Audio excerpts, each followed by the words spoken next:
Bismillahirrahmanirrahim. Alhamdulillahirabbil alamin. Wassalatu wassalamu ala sayyidina Muhammadin asyrafil mursalin wa ala alihi washabbihi ajmain. Subhanaka la ilma lana illa ma 'allamtana innaka antal alimul hakim wa tub 'alaina innaka antat tawwabur rahim wa taqabbal minna innaka antas samiul alim. Qala rabbi shrah li sadri wa yassir li amri wa hlul 'uqdatam min lisani yafqahu qawli. Na'udzu ta'aluma wa ta'alima wa ifadata wa istifadah wa tamassuka ala kitabillah wa sunnati rasulih wa du'a ila al-huda wa dalala ala khair. Ibtigha amradatihi wa qurbihi wa tawabihi subhanahu wa ta'ala. Qala al-musannif rahimahullah ta'ala wa nafa'ana bihi wa bi'ulumihi wa amadana bi asrarihi wa anwarihi wa nafahatihi bid-dini wa dunya wal akhirah. Kita lanjutkan kajian kitab hadis dari kitab Al-Arba'in An-Nawawiyah. Pada kesempatan kali ini kita sudah sampai kepada hadis yang ke-6. Hadis yang ke-6. An Abi Abdillah An-Nu'man bin Bashir radhiyallahu anhu maqala. Diriwayatkan dari Abi Abdillah Nu'man bin Bashir radhiyallahu taala anhu. Qala, Nu'man bin Bashir berkata, sami'tu Rasulullah sallallahu alaihi wasallam, aku mendengar Rasulullah sallallahu alaihi wasallam yaqulu bersabda, innal halala bayyinun wa innal harama bayyinun. Sesungguhnya perkara yang halal itu adalah jelas, wa innal harama bayyinun, dan sesungguhnya perkara haram itu jelas. Wa bainahuma umurun mushtabihat, dan di antara halal dan haram ada perkara namanya perkara syubhat. La ya'lamuhunna katsirun minan nas, yang tidak diketahui oleh banyak orang. Faman ittaqash syubhat faqad istabra'a li dinihi wa 'irdihi. Maka barang siapa menjauhi perkara yang syubhat, maka sungguh dia telah menyelamatkan agamanya dan harga dirinya. Wa man waqa'a fi syubhat waqa'a fil haram. Dan barang siapa yang melakukan atau terjatuh kepada perkara yang syubhat, maka dia akan terjatuh kepada perkara yang haram. Qarra'i yar'a haulal hima yushiku antar ayyar ta'afi. Seperti penggembala yang menggembala di bumi larangan, bumi orang, maka dikhawatirkan dia akan menggembala di bumi orang itu. Ala wa inna likulli malikin hima. Ketahuilah bahwa sesungguhnya setiap orang itu mempunyai bumi larangan. Wa ala wa inna himallahi maharimu. Ketahuilah bahwa sesungguhnya larangan Allah adalah perkara yang diharamkan oleh Allah. Ala wa inna fil jasadi mudghah. Ketahuilah, ingatlah bahwa sesungguhnya di dalam tubuh manusia ada segumpal darah, segumpal daging. Idza saluhat saluhal jasadu kulluh. Jika segumpal daging itu baik, maka seluruh tubuh menjadi baik. Wa idza fasadat fasadal jasadu kulluh. Dan jika segumpal daging itu rusak, maka semua tubuh itu menjadi rusak. Apa itu segumpal daging itu? Wala waihal qalbu. Itu adalah hati. Akan saya jelaskan sedikit demi sedikit. Ini hadis diriwayatkan dari Abi Abdillah, bapaknya Abdillah. Itu namanya apa namanya? Kunyah namanya. Kunyah itu sudah sering dipakai sama orang Indonesia. Dan itu biasanya yang dipakai anak pertama. Misalkan ada orang tua punya anak namanya Ahmad. Kadang-kadang orang lebih kenal sebelum memanggilnya Pak Ahmad. Padahal namanya bukan Ahmad. Dipanggil nama anaknya yang pertama. Itu namanya kunyah. Sebagaimana ini ada salah seorang sahabat punya kunyah Abi Abdillah. Berarti beliau punya anak namanya Abdullah. Nama aslinya Nu'man bin Bashir. Seorang sahabat yang begitu sangat mulia, lahir pada tahun 14 Hijriah, dan pada saat beliau terlahir, ibunya ini juga mendidiknya dengan didikan yang begitu sangat mulia. Anaknya yang bernama Nu'man bin Bashir ini dibawa di hadapan Rasulullah. Kemudian beliau membawa kurma dan diberikan kepada Rasulullah. Jadi kalau ada anak lahir itu sunnah ditahnik. Tahnik itu kita bawa kurma, atau kalau tidak ada kurma kita bawa madu, diberikan kepada orang soleh, datang ke orang soleh, kemudian kurma itu dimakan, dikunyah sampai halus, kemudian setelah itu diambil pakai tangannya seperti ini, kemudian dioles-oleskan ke langit-langit itu apa lidahnya itu, ke gusi-gusinya itu. Kenapa? Biar ada sambungan antara anak tersebut dengan orang soleh, biar punya ikatan yang sangat kuat dengan orang-orang soleh. Akhirnya itu kurma dikasihkan kepada Rasulullah, kemudian dikunyah dan kemudian dioles-oleskan ke langit-langit lidahnya itu. Sejak saat itu dia menjadi orang hebat dan bahkan banyak hafal hadis dan pernah menjadi gubernur, pernah jadi pemimpin pada saat itu, sebab barokahnya bersentuhan dengan orang soleh. Makanya mendidik anak itu bukan cuma ketika dewasa dipondokkan, tapi sejak saat kecil sudah dididik. Minta nama ke orang soleh, tahnik ke orang soleh, yang kita ngerasa bahwa orang tersebut soleh. Jangan nunggu yang solehnya sudah tingkat internasional, tidak ada pendapat nanti. Ya kita yang ngerasa, saya ngerasa bahwa orang tersebut adalah orang soleh, datang ke sana bawa kurma. Kalau ada kurma, madu. Jangan bawa permen. Nanti ini ngunyahnya lama. Terus pas kalau dimasukkan ke mulutnya nanti ini keselak gitu nanti anaknya. Kalau sehalus apapun permen dikunyah ya segitu kayak gitu. Ini namanya tahnik. Sudah banyak dilakukan oleh para sahabat. Anak saya ini dulu waktu ada tamu dari Yaman, saya bawa ke beliau, kemudian ditahnik juga, saya bawa kurma. Itu sunnah seperti itu. Biar ada bekas-bekas dengan orang-orang soleh. Makanya beliau itu termasuk orang yang hebat, dan beliau Nu'man bin Bashir ini mati dalam keadaan mati syahid dan didoakan oleh Rasulullah untuk masuk surga. Ini Nu'man bin Bashir. Jadi ini calon ibu semua itu harus tahu bagaimana cara mendidik anak. Dari memberi nama, lebih bagusnya minta kepada orang soleh. Kemudian ditahnik, setelah itu dicukur. Yang bagus cukur gundul, itu yang bagus. Jangan cuma cukur sisakan cuma segini. Itu namanya Nu'man bin Bashir, orang yang sangat hebat, yang ibunya juga mendidik dengan didikan yang begitu sangat hebat. Jadi jangan salahkan ketika ada anak nakal pada waktu usia sudah dewasa, ya karena tidak lain dari didikan orang tuanya juga sama. Saya itu bisa ngasih nama anak, itu bisa, sangat bisa. Tapi kedua anak saya ini saya mintakan kepada orang-orang soleh. Yang anak pertama saya mintakan kepada Habib Salim bin Abdullah Syakir, ini pun ini beliau fotonya ada di sebelah ini barat ini. Kemudian yang kedua saya mintakan kepada Habib Kadim Asgaf dan Habib Abdullah Bahrun, ada fotonya di situ. Di situ ada, sudah ada. Itu biar apa? Biar ada sambungan dengan orang-orang soleh. Nu'man bin Bashir, beliau mendengar bahwa Rasulullah bersabda, sesungguhnya perkara halal itu jelas dan perkara haram itu jelas. Coba saya tanya, air halal apa haram? Hah? Iya, halal. Jangan tergantung. Dikit-dikit tergantung. Nasi halal apa haram? Halal. Apalagi telur halal apa haram? Halal itu jelas, semua jelas. Haram itu juga jelas. Mabuk haram apa halal? Haram. Judi haram. Zina haram. Membunuh haram. Halal itu jelas, haram itu jelas. Dan di antara keduanya itu ada namanya perkara syubhat yang tidak jelas.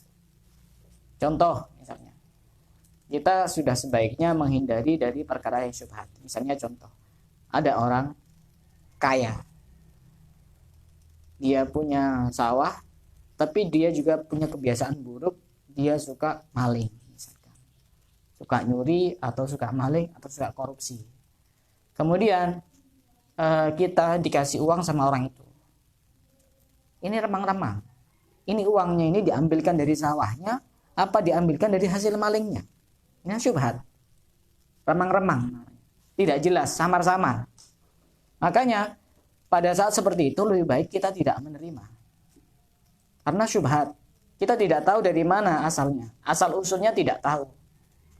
Ketika kita sudah tidak tahu asal usulnya atau kita sendiri ngerasa samar-samar, ngerasa tidak jelas, lebih baik dihindari. Kenapa lebih baik dihindari? Khawatir kita terjatuh kepada perkara yang haram. Di sini dicontohkan seperti orang yang menggembala. Menggembala misalnya menggembala di tanah lapang, di lapangan. Itu kan untuk umum ya. Tanah lapang atau lapangan untuk umum. Boleh apa tidak boleh? Boleh. Tapi ketika dia menggembalanya mendekati tanah orang, kebun orang, misalkan di pinggir-pinggir lapangan, kemudian di sebelahnya ada sawah orang, nanti kan pasti ada kekhawatiran kambingnya ini akan masuk ke situ. Ya, ini sama seperti ibaratnya orang mendekati perkara syubhat, melakukan perkara syubhat, nanti khawatir terjatuh kepada perkara yang haram. Makanya para ulama salafus saleh, orang-orang saleh terdahulu itu jangankan syubhat, makruh saja itu beliau tidak mau melakukan. Karena dari makruh nanti pasti meningkat kepada melakukan perkara yang syubhat, dari yang syubhat kemudian terjatuh kepada perkara yang haram. Ketika misalnya nanti kambingnya itu kemudian masuk sawahnya orang, kemudian dilempar pakai batu, yang salah siapa? Orang yang mana? Yang menggembala kambing. Kenapa kok salah? Karena dekat-dekat dengan buminya orang, dengan tanahnya orang. Karenanya kita itu sudah semestinya jangan sampai mendekati perkara yang samar-samar, yang kita sendiri tidak srek gitu. Hati itu kok tidak srek gitu. Sama sesuatu ini kok tidak srek, sama orang ini kok tidak srek. Bisa jadi ini ada tengah-tengah antara baik dan tidak baik, tengah-tengah antara halal dan haram. Sudah jelas kalau halal itu sudah jelas. Dan kenapa di sini kemudian beliau Rasulullah itu setelah menjelaskan tentang halal haram kemudian syubhat, kok tiba-tiba menjelaskan hati? Karena yang bisa mendeteksi, yang bisa melihat apakah ini haram atau halal atau bahkan syubhat itu hati. Hati itu yang bisa menjawab. Kita tidak perlu bertanya kepada ustadz, tidak perlu bertanya kepada kiai, ini halal atau haram atau ini syubhat, tanya kepada hati kita sendiri. Makanya kenapa Rasulullah kemudian menjelaskan urusan hati. Karena hati itu bisa menjawab segalanya. Apakah ini baik, apakah ini tidak baik. Apakah ini halal apa tidak halal. Apakah ini syubhat atau tidak. Hati. Kalau kita mau menerima sesuatu, kemudian hati kita seakan-akan tidak srek, tidak tenang, gelisah, resah, maka sudah semestinya kita menjauhi. Jangan-jangan di situ ada perkara syubhat. Sebenarnya perkara syubhat ini kita sebenarnya tidak apa, karena kita tidak tahu. Cuma ketidaktahuan kita itu bisa berakibat yang tidak baik. Khawatir terjatuh melakukan perkara yang haram. Seperti tadi itu contohnya, penggembala menggembalakan dekat sawahnya orang, akhirnya terjatuh melakukan perkara yang haram. Contoh, di dalam Al-Quran disebutkan wala taqrabuz zina. Jangan mendekati zina. Al-Quran tuh bahasanya sangat halus, sangat hebat. Al-Quran tidak mengatakan jangan berzina, tapi jangan mendekati zina. Kenapa seperti itu? Kenapa seperti itu? Karena dengan mendekati zina akan mengantarkan seseorang kepada perzinaan. Orang sudah dilamar, belum sah menjadi pasangan, apalagi pasangan suami istri. Jangan dekat-dekat. Itu termasuk wala taqrabuz zina. Orang dilamar, apalagi cuma sekedar tunangan. Mau apa? Belum sah. Jangan menuruti ego. Jangan menuruti hawa nafsu. Halal itu sudah jelas, haram sudah jelas. Tanya kepada hati kita sendiri. itu benar atau tidak benar, itu baik atau tidak baik. Misalnya ketika orang laki-laki dan perempuan kemudian berdua-duaan, sama seperti contohnya penggembala kambing yang menggembala dekat sawahnya orang.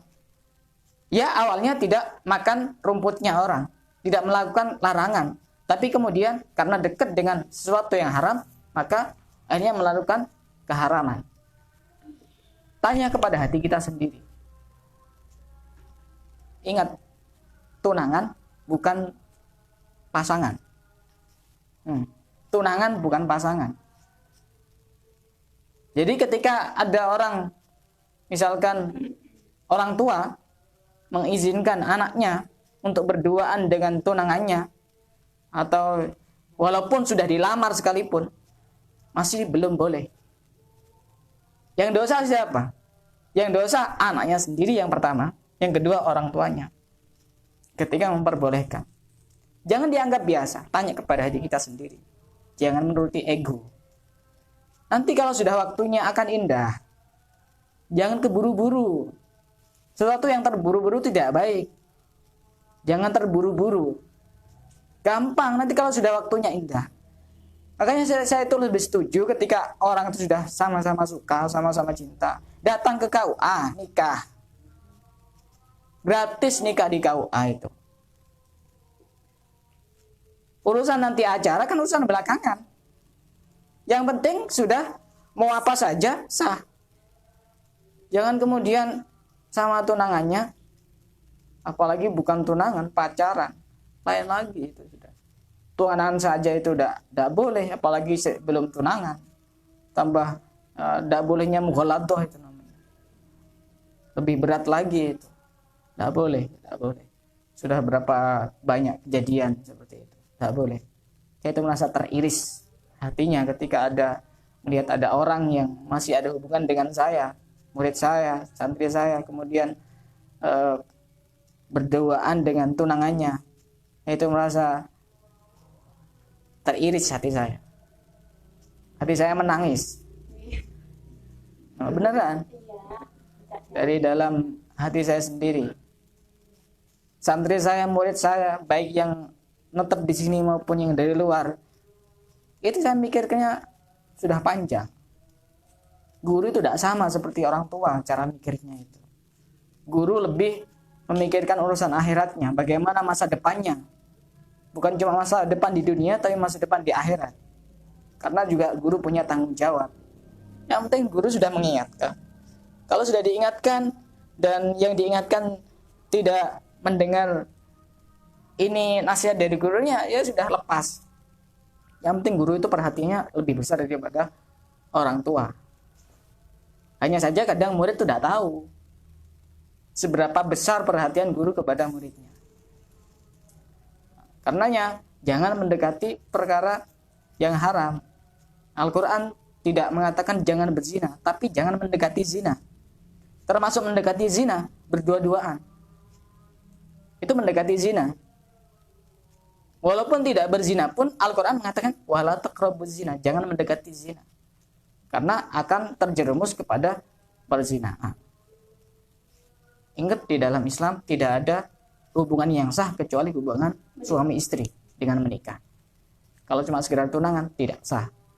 Dan apapun yang dilakukan, mau dia mengucapkan uhibbuka fillah, bohong. Gombal itu. Tidak usah percaya itu. Bawa nama Allah untuk sesuatu yang melanggar aturan Allah.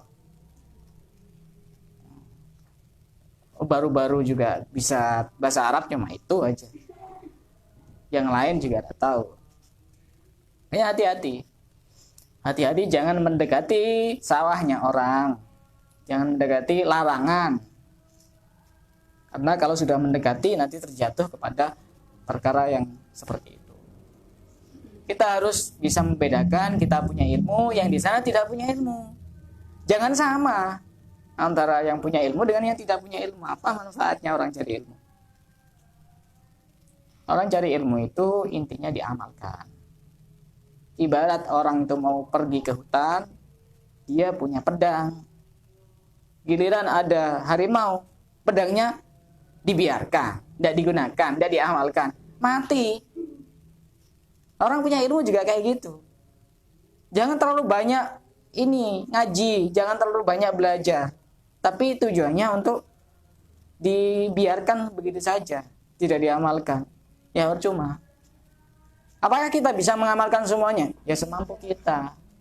Sekuat kita, semampu kita. Karena tidak mungkin kita sudah belajar berapa kitab, kemudian kita mengamalkan semuanya, susah. Minimal sepertiga dari apa yang kita pelajari, itu sudah cukup, itu sudah. Makanya harus hati-hati. Termasuk takrobuz zina itu, mendekati zina itu, ya kita pacaran, kemudian janjian, berdua-duaan, atau misalkan dengan atas nama makan malam, apa itu, apel, apa macam-macam. Karenanya tanya kepada hati kita sendiri. Hati itu sangat jujur. Ketika kita mau melakukan sesuatu, memutuskan sesuatu, atau menerima sesuatu, coba tanya kepada hati kita sendiri. Makanya Nabi Adam itu pernah berpesan kepada kita semua, seandainya dulu itu ketika iblis memerintahkan saya, kemudian saya itu berpedoman kepada hati saya, pasti saya tidak akan melakukannya. Karena pada saat itu ketika saya diperintah oleh iblis untuk memakan buah khuldi, hati saya ini gelisah, bergemuruh, tidak tenang. Itu berarti pertanda bahwa itu ada sesuatu yang tidak beres. Jadi ketika mau memutuskan sesuatu, pertama tanya kepada hati kita sendiri. Kedua, kita harus tahu akibatnya seperti apa. Dan kemudian kita juga harus bermusyawarah. Kata Nabi Adam, seandainya dulu saya bermusyawarah dulu kepada malaikat Jibril, pasti saya tidak akan melakukan seperti itu. Jadi 3 hal ini sangat penting untuk memutuskan sesuatu. Pertama, tanya kepada hati kita sendiri.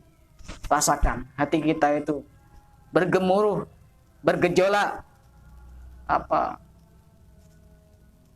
berontak atau gimana. Pertama itu. Yang kedua, musyawarah kepada orang yang tepat, kepada orang yang soleh. Kemudian yang ketiga adalah kita berpikir akibatnya seperti apa.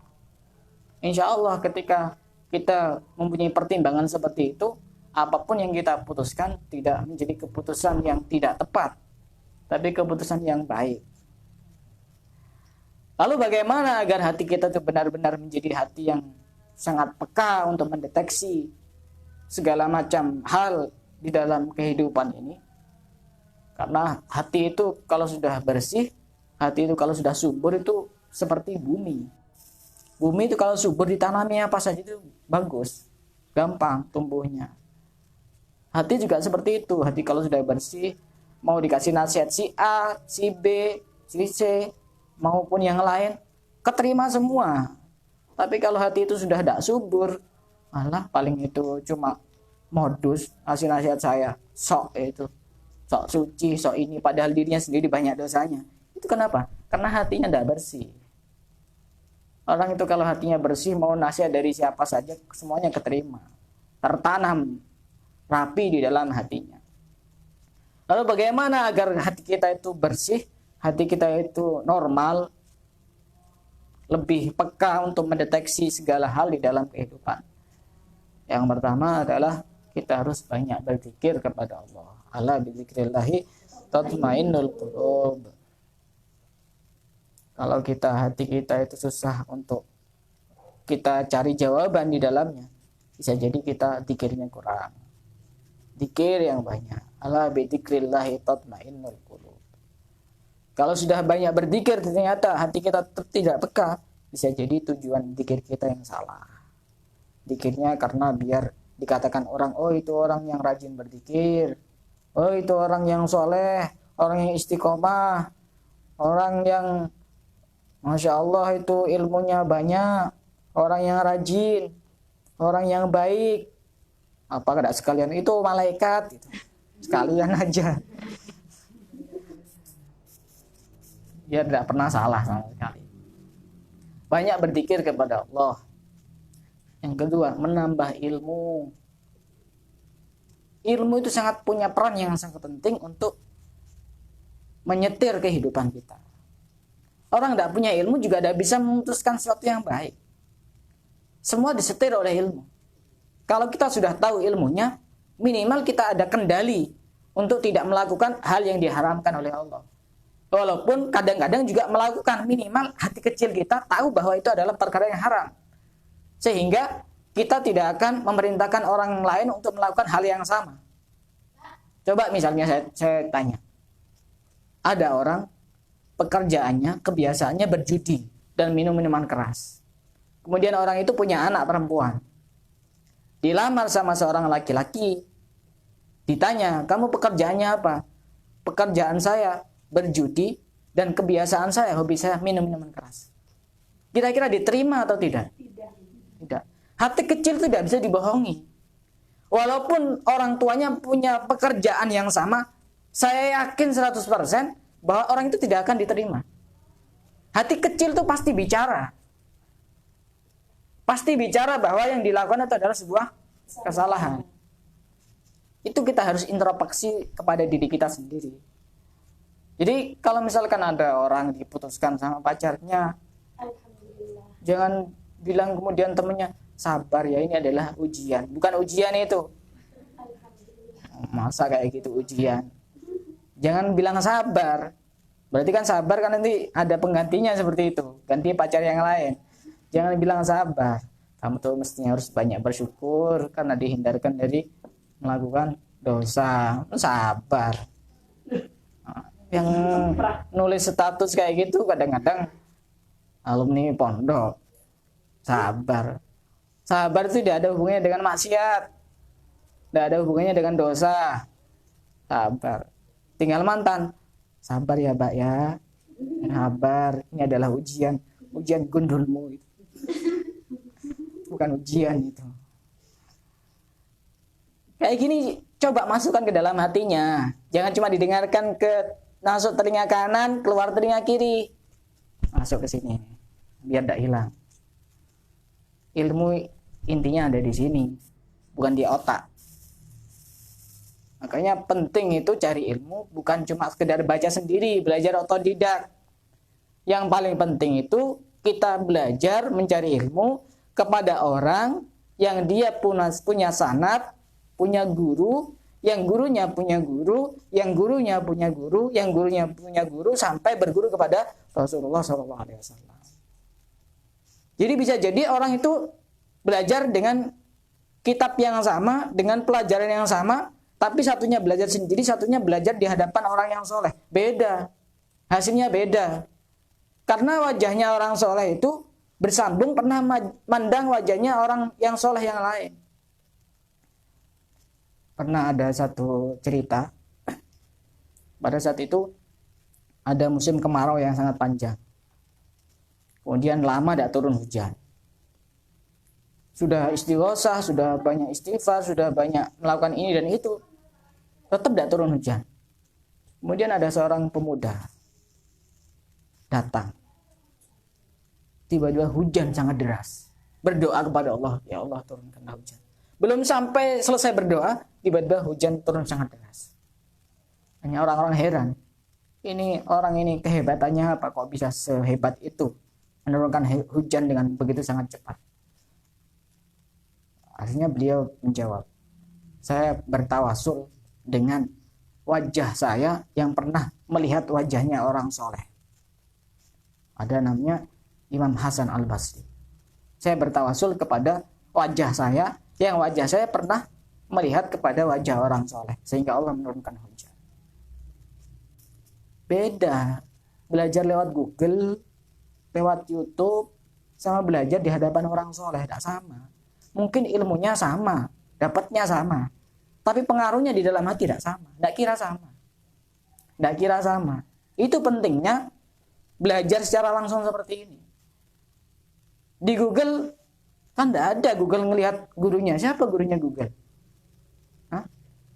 Bisa ada pengaruh di dalam hati. Google itu bukan berarti kita tidak boleh. Untuk mempermudah saja. Saya sering kok buka Google. Tapi untuk mempermudah. Contoh misalnya ada satu hukum, misalkan kita tidak tahu hukumnya, ketik di Google, kemudian di situ ada referensinya, ini diambil dari kitab ini, kita tinggal cek, cari kitabnya benar apa enggak. Kalau benar kan gampang, kita tidak usah buka kitab satu persatu, untuk mempermudah saja. Tapi jangan semuanya Google. Google itu bukan guru, Google hanya sekedar wasilah. Google juga tidak punya guru, jadi asarnya tidak sama. Orang yang belajar otodidak dengan belajar di hadapan guru itu tidak sama. Pengaruhnya terutama di dalam hati itu tidak sama. Karenanya untuk membersihkan hati salah satunya adalah ala bidzikrillahi tatmainnul qulub. Kemudian kita banyak mencari ilmu. Dan mencari ilmu itu tidak ada batasannya. Mau dia sudah berkeluarga, mau dia sudah dewasa, mau dia sudah punya cucu, mencari ilmu itu tidak ada batasannya. Dan saya itu melihat pemandangan yang begitu sangat indah itu waktu saya di Tarim, di Yaman itu. Terutama ketika bulan Ramadan, setiap hari itu ada pengajian di masjid yang diisi oleh salah seorang ulama di sana, salah satunya Habib Salim Asy-Syadzili, ada juga Habib Umar. Di situ semuanya ngaji, dari anak kecil, anak muda, orang dewasa, orang tua, semuanya ngaji. Dan bahkan Habib Umar sendiri yang sudah alimnya seperti itu masih ngaji. Kita ilmunya seperti apa? Segini, tidak ada. Males-malesan mau cari ilmu. Saya tiap hari itu belajar. Mau ngisi kayak gini, belajar. Saya minimal 1 jam belajar itu. Dikira cuma kosongan kayak gitu. Saya ini ngajari anak orang, tidak kosongan. Minimal saya belajar 1 jam, minimal. Kadang-kadang 2 jam, kadang-kadang 3 jam. Untuk mempersiapkan seperti ini. Bahkan saya punya guru namanya Dr. Amjad Rashid, orang Palestina. Orang Urdun. Beliau sebelum mengajar itu persiapannya paling tidak maksimal 8 jam. Untuk ngajar muridnya. Kalau jadi guru jangan kosongan. Belajar, itu anaknya orang. Anaknya orang kesini cari ilmu, bukan cari harta warisan, cari ilmu. Jadi harus benar-benar dipahamkan tentang ilmu yang akan diberikan. Itu cara yang kedua, harus kita banyak cari ilmu, terutama kepada orang-orang soleh. Yang ketiga adalah mujalasatus sholihin, suka berkumpul dengan orang-orang soleh. Kumpul dengan orang soleh itu sangat penting. Bisa jadi orang itu tiap hari belajar, tapi ada satu orang dia cukup berkumpul dengan orang soleh 1 jam, pengaruhnya beda. Saya rasakan sendiri. Ketika saya berkumpul dengan orang soleh, tiba-tiba dalam sepekan ke depan itu seakan-akan ada rem yang mengontrol saya untuk tidak melakukan hal-hal yang dilarang oleh Allah. Punya pengaruh yang sangat kuat. Karena energi, ada power. Power itu diambil dari sumbernya power, yaitu Rasulullah. Tidak sama. Mujalasatus sholihin, suka berkumpul dengan orang-orang soleh. Kalaupun kalian misalkan memandang saya bukan orang soleh, minimal husnudzon. Husnudzon saja. Saya itu bukan orang soleh, minimal husnudzon. Karena dengan husnudzon itu maka akan mendapatkan sesuai dengan apa yang diprasangkakan itu. Bagaimana pernah saya ceritakan itu, ada satu kuburan yang dimana banyak orang yang datang ke kuburan itu, bertawasul dengan kuburan itu, dikira kuburannya wali. Dan banyak orang berhasil dengan tawasul dengan kuburannya wali itu, dengan sebab husnudzonnya, berbaik sangkanya. Ternyata lambat laun ada orang soleh yang bisa membuka tabir itu, kemudian mengatakan kepada masyarakat sekitar bahwa itu bukan kuburan wali, itu kuburan bangkai keledai dan bangkai anjing. Yang orang-orang tidak percaya. Yang digali itu kuburan ternyata benar. Tapi kenapa bisa berhasil? Sebab husnudzon. Kepada siapapun husnudzon. Bagaimana cara kamu memandang, maka itu yang akan kamu dapatkan. Pada masanya Rasulullah, semua orang pernah melihat wajah Rasulullah. Kenapa para sahabat menjadi mulia? Karena memandang Rasulullah mulia. Kenapa Abu Jahal kemudian tidak mulia? Karena memandang Rasulullah orang biasa. Ya walaupun saya banyak dosanya, saya banyak kekurangannya, pandang saya ini orang sempurna. Itulah. Tapi bukan untuk diri saya. Saya sendiri menganggap bahwa saya ini tidak bisa apa-apa. Itu banyak dosanya. Sudah ada kehitung dosanya. Mungkin lebih banyak dosanya saya dibanding dosanya kalian. lebih banyak saya dosanya. Itu yang ketiga, agar hati kita bersih, kita harus suka berkumpul dengan orang-orang soleh. Datang tamu dari luar kota, misalkan ngisi pengajian, datang kalau udah ada halangan. Bunyai siapa, Syarifah siapa, datang kalau udah ada halangan. Yang keempat, qiraatul Quran. Banyak membaca Al-Quran. Kalau kita insya Allah lebih banyak membaca status, ada mukjizat di rumahnya, tidak dipakai mukjizat. Mukjizat itu bukan kertas, tumpukan kertas, bukan. Mukjizat bukan cuma tumpukan kertas, apalagi kertas-kertas yang dipakai bungkus lombok atau apa. Itu mukjizat. Al-Quran adalah mukjizat. Karena ada salah seorang habaib, saya lupa namanya. Beliau berkata, aku heran dengan orang. Dia punya masalah, dia galau, dia susah, dia gelisah. Padahal di rumahnya ada Al-Quran. Kok bisa? Ya karena cuma dilihat aja, dipandang saja. Coba seandainya Al-Quran itu diperlakukan seperti HP. HP itu kalau kotor, bersihkan. Cari serbet, cari tisu, cari sapu tangan, bersihkan. Quran biasa, Qurannya banyak debunya, sama kayak hatinya itu. Banyak debunya, perlu dibersihkan. Bersihkan yang nyata-nyata saja malas, apalagi bersihkan urusan hatinya. Susah itu. Qiraatul Quran. Yang kelima, agar hati kita bersih adalah qiyamul lail, walaupun cuma 2 rakaat. Bangun malam tidak harus jam 1, tidak harus jam 2, tidak harus jam 3. Menjelang subuh pun boleh, selama masih belum subuh, belum azan boleh. 2 rakaat, tidak usah banyak-banyak sampai 10 rakaat. Akhirnya besok-besoknya habis, tidak istiqomah. Amalan yang baik itu yang sedikit tapi istiqomah. Karena pengaruhnya tidak sama. Kita misalkan sekarang hari ini membaca 10 juz. Ada pengaruhnya di dalam hati? Ada, tapi sedikit. Jadi ibaratnya gini. Ada batu besar, kemudian di situ kena tetesan air hujan, tapi kontinu, terus menerus. Lama-kelamaan dia akan membekas, bolong, berlubang. Pengaruhnya sudah jelas dan susah hilangnya. Beda dengan batu besar, kemudian kita siram pakai air yang cukup banyak, 1 drum, ada basahnya, bekasnya ada basah, tapi jarak sekian menit atau sekian jam hilang. Sama-sama ada pengaruhnya, cuma yang awet pengaruhnya itu yang istiqomah. Makanya yang penting itu istiqomah. Kalau kita punya banyak amalan, yang kita rasa kita enteng, kita ringan untuk mengamalkan amalan itu, ya kita pilih itu. Jangan pas semuanya diamalkan akhirnya ada istiqomah. Yang penting itu istiqomah. Wa allaw istaqamu ala tariqati la asqainakum ma'an ghadaqu.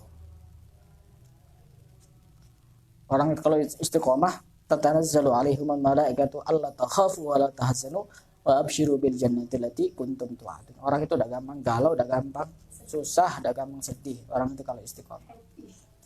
Yang penting itu istiqomah. Kalau orang istiqomah dijamin itu udah gulung tikar. Gulung tikar itu udah gampang tumbang ketika dibuli, ketika dihina, ketika dicela, karena istiqomah. Yang keenam, agar hati kita itu benar-benar peka, agar bisa mendeteksi mana haram, mana halal, mana syubhat, yaitu kita makan makanan yang halal. Bahkan makanan yang halal ini termasuk pokok yang paling penting. Ketika kita menginginkan doa kita dikabulkan oleh Allah, kuncinya adalah memakan makanan yang halal. Walaupun kita itu nangis darah, walaupun kita itu kondisinya sampai bercucuran air mata, berdoa kepada Allah, ya Allah, ya Allah, ya Allah. Wa ma'kaluhu haram, wa mashrabuhu haram, wa ghudhiya bil haram. Makanannya haram, minumannya haram, fa aina yustajabu lahu du'a. Bagaimana mungkin Allah mengijabahi doanya? walaupun pakai pakaian compang-camping dan sebagainya, berdoa kepada Allah, tidak kira dikabulkan. Ada barang haram. Kenapa bisa masuk barang haram? Karena hatinya tidak bisa mendeteksi bahwa itu barang haram. Makanya sebelum terlambat, kita harus mengurusi urusan hati lebih daripada urusan zahir. Hati itu harus dibersihkan. Hati itu kalau sudah dibersihkan berkarat. Dan salah satu hal yang bisa menjadikan hati berkarat adalah dosa. Sebagian ulama itu mengatakan hati itu diibaratkan seperti semacam panci yang ditaruh di atas kompor. Itu panci kan pasti nanti ada api yang naik ke atas sehingga pancinya menjadi hitam. Ya. Itu kalau cuma sekali kemudian dibersihkan, gampang bersihkannya. Tapi kalau sudah seminggu, 2 minggu, 3 minggu, sebulan, 2 bulan, setahun, banyak itu nyakaratnya. Bisa dibersihkan? Bisa. Tapi butuh cukup waktu yang lama. Bisa. Kan sebelum terlambat. Insya Allah masih belum banyak karatnya. Banyak baca Quran, sering kumpul dengan orang soleh, banyak cari ilmu, sering berzikir, makanannya perlu diperhatikan, makanan yang halal. Karenanya orang itu kalau menjauhi perkara syubhat, maka sungguh dia telah menyelamatkan agamanya dan harga dirinya, kata Rasulullah. Jangan sampai kita mendekati perkara yang syubhat, karena orang yang mendekati perkara yang syubhat akan dikhawatirkan terjatuh melakukan perkara yang haram. Yang halal sudah jelas, yang haram sudah jelas. Orang meninggalkan sholat, haram. Orang berjudi, haram. Semuanya sudah jelas, halal haram sudah jelas. Yang tidak jelas itu syubhat. Bagaimana kita mengetahui ini? Tanya kepada hati kita sendiri. Jangan sampai kita itu dipandang oleh Allah sedangkan hati kita banyak nodanya. Baju putih saja ini ketika terkena noda langsung tak bersihkan. Terkena debu tak bersihkan. Malu dilihat orang. Giliran hatinya yang berdebu tidak dibersihkan. Padahal yang dibersihkan, yang dipandang Allah bukan bajunya, tapi hatinya. Seakan-akan dia punya kesimpulan lebih baik dilihat indah di mata makhluk dibanding dilihat indah di mata Khaliq. Makanya harus membersihkan urusan hati.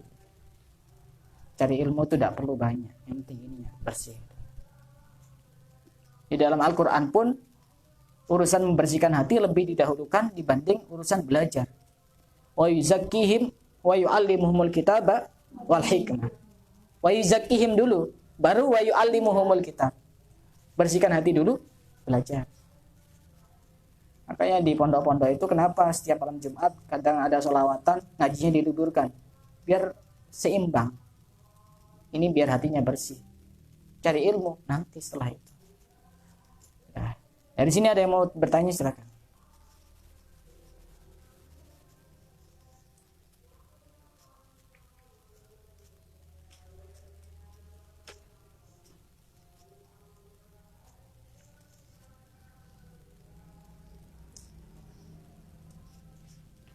Jadi memandang guru itu harus benar-benar bijak. Kalau perlu tutup mata. Guru pasti punya dosa, guru pasti punya banyak kesalahan. Tapi kan tidak tahu apa yang mendorong guru itu melakukan hal itu. Bisa jadi karena terpleset, bisa jadi karena sengaja, bisa jadi dia sudah menyesali apa yang sudah dilakukan. Kalian semua juga pasti tahu saya seperti apa, sudah tahu semuanya. Tapi harus banyak punya alasan. Kalian kan juga tidak tahu, misalnya saya melakukan satu kesalahan, satu kekurangan, satu dosa. Kemudian saya sudah menyesali dan benar-benar bertobat kepada Allah. Tahu? Tidak tahu kan? Tidak tahu. Makanya jangan gampang mencela orang karena dosanya. Bisa jadi dosanya sudah diampuni oleh Allah. Kita yang salah, yang mencela. Itu namanya kita berhati-hati untuk menjauhi perkara yang syubhat, itu namanya sifat wara'. Berhati-hati untuk melakukan perkara yang boleh, khawatir terjatuh kepada sesuatu yang tidak boleh atau haram. Tidak ada yang tanya? Kalau tidak ada, kita cukupkan sampai di sini. Kita lanjutkan pada pertemuan besok. Temanya adalah An-nasihatu imaduddin. Agama itu adalah nasihat. Ini tentang nasihat dan bagaimana cara kita memberi nasihat kepada orang lain. Insya Allah kita lanjutkan pada pertemuan besok. Wallahu a'lam bishawab.